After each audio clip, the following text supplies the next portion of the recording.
Hello, and welcome to the Delicious Recipe with your host here, the Dell. And tonight I have my significant other, Laura from the Angel Rock, joining me here. Say hello, Laura. Hi, everybody. Hello, and if you're checking us out here live, we're on here on UPRN. We are also on YouTube, which is UFO Gods and Extraterrestrials. And I'll just turn this around so you can We're see also what it looks like on there.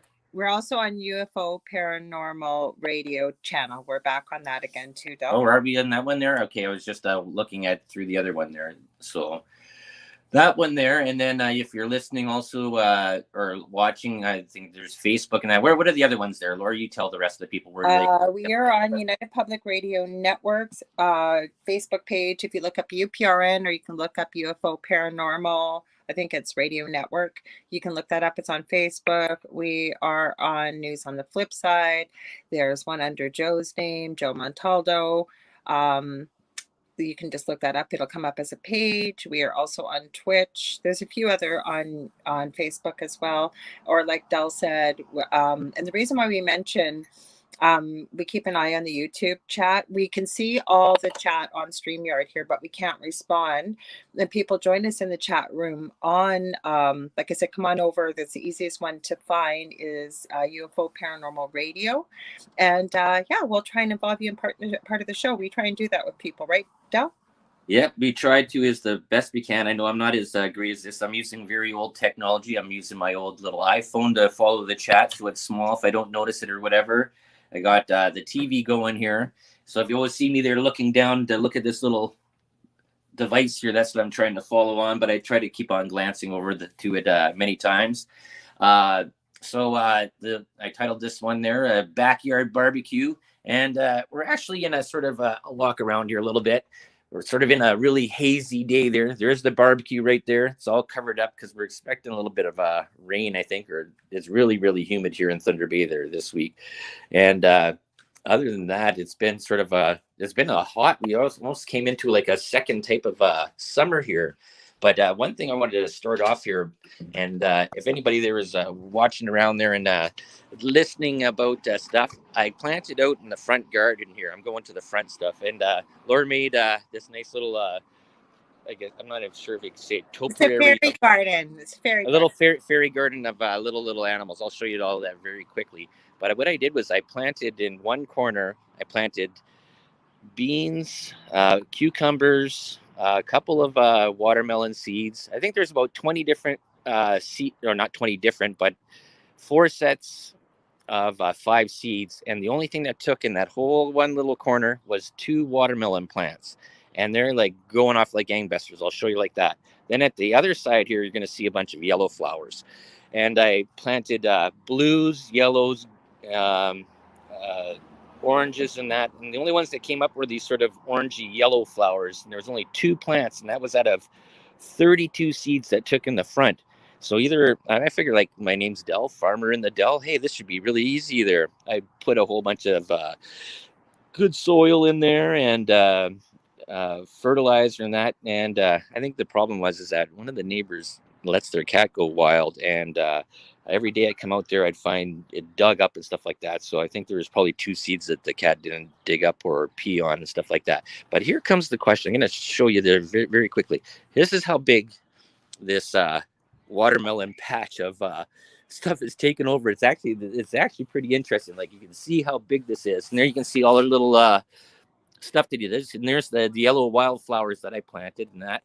But look at this. I got a whole bunch of flowers down here, and these watermelon stuff is going out big, but no fruit, no fruit going here. And I'm wondering if it's a part about pollination or stuff like that, or see them all like this thing has gone out big. Like, I mean, looking at it from way back out here, there, people, like that is actually, if you really want really good ground cover there, watermelon seems to be a really big leaf, and it's really clingy, and it's attacking everything. It's even attacking the little the little rabbits. They're all sort of being strangleholded here by the by the little frogs there being taken over by this plant, which is really sort of interesting. But yeah, no fruit.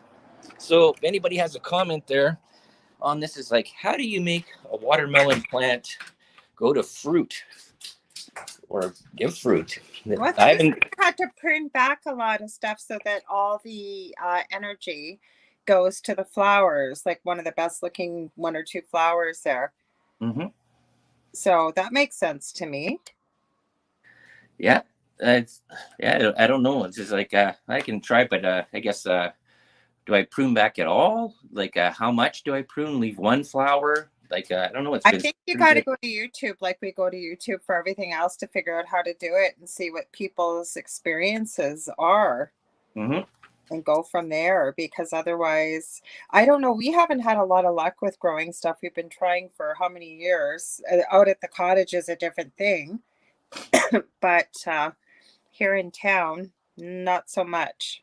Mm-hmm. Well, there's an interesting thing there too. Is that my friend Brent? Well, it's actually my brother's friend, and well, we both know him there.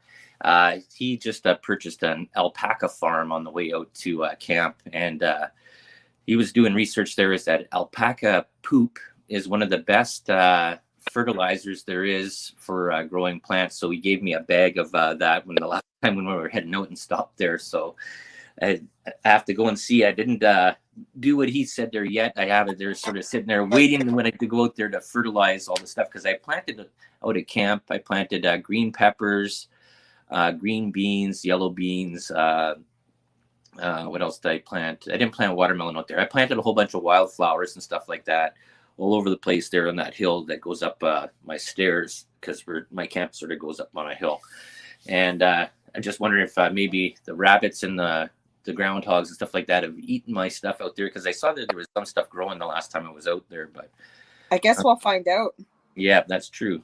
So the only thing that like since I've been working nights, I haven't really been following a lot of news around. I have. I've I been have watching lots it of from news. time to time. I just figured out here on the Fire Stick TV that we've been using there how to get live channeling going on there. And now I was watching, I guess, because I had one of the nights off there, I found a Magnum PI marathon. So I was watching that because my dad loved Magnum PI and I used to love watching that show. So I was watching that and then watching some Star Trek Next Generation stuff. But in the news, um, what I've been seeing there is you got this January 6th commission that's going on there. And I guess there's a lot of debate that's going on with that. The people are trying to figure out and try and, I guess, cause blame, all because of the last president that was there. And I guess I don't know, U.S. politics is getting so boring to listen to. It's like a broken record of people bang, bang, bang, and blaming and blaming and blaming. And all this stuff, the cancel culture, the SJWs, the alphabets of every type of gender going on there, and just I don't know. I don't think anything is going to get fixed. Other parts of news, they're I'm seeing that they're trying to. I guess the whole thing is that since this pandemic happened, there's been so much flip floppery going on there on about what should be done. Now they're looking at forced vaccinations. They're looking at forced masks in the states there for kids going to school, which is, I guess, I don't know. It's we'll see. It keeps on changing from time to time. I know when I have to wear a mask for the last hour of my shift there, that's the worst hour of my life. You're working so hard and you're breathing into this mask and you're just sweating and sweating. It's not a very comfortable thing. That's just for an hour. Couldn't imagine doing that for 8 hours. That would just drive me probably bonkers. I have. Yeah, but other than that, I have some news to share. okay, yep. That's why I was just going to lead into that. There, Laura says so. Oh, Since I haven't been really following too much news, just the stuff I've sort of been picking up on. I got a lot of opinions on stuff, and on here, just remember that opinion is my own opinion. It's not the opinion of UPRN, and everybody has their right to their own opinion. And if you have an opinion too, put it in the chat room. We'll look at it and we'll see there. Because you know what, questions, opinions, stuff like that—that's all part of free speech, and that should be a thing that we should be very careful not to get rid of. so do you want? Okay. So First of all, I was going to say, yes, I have worn a mask for 12 hours being a nurse, especially when you're in isolation and you got to wear a gown, you got to be capped, gowned, gloved, and masked. It is not fun at all. So now again, Dell's right. You can, this is my opinion. This is what people are sharing with me from around the world.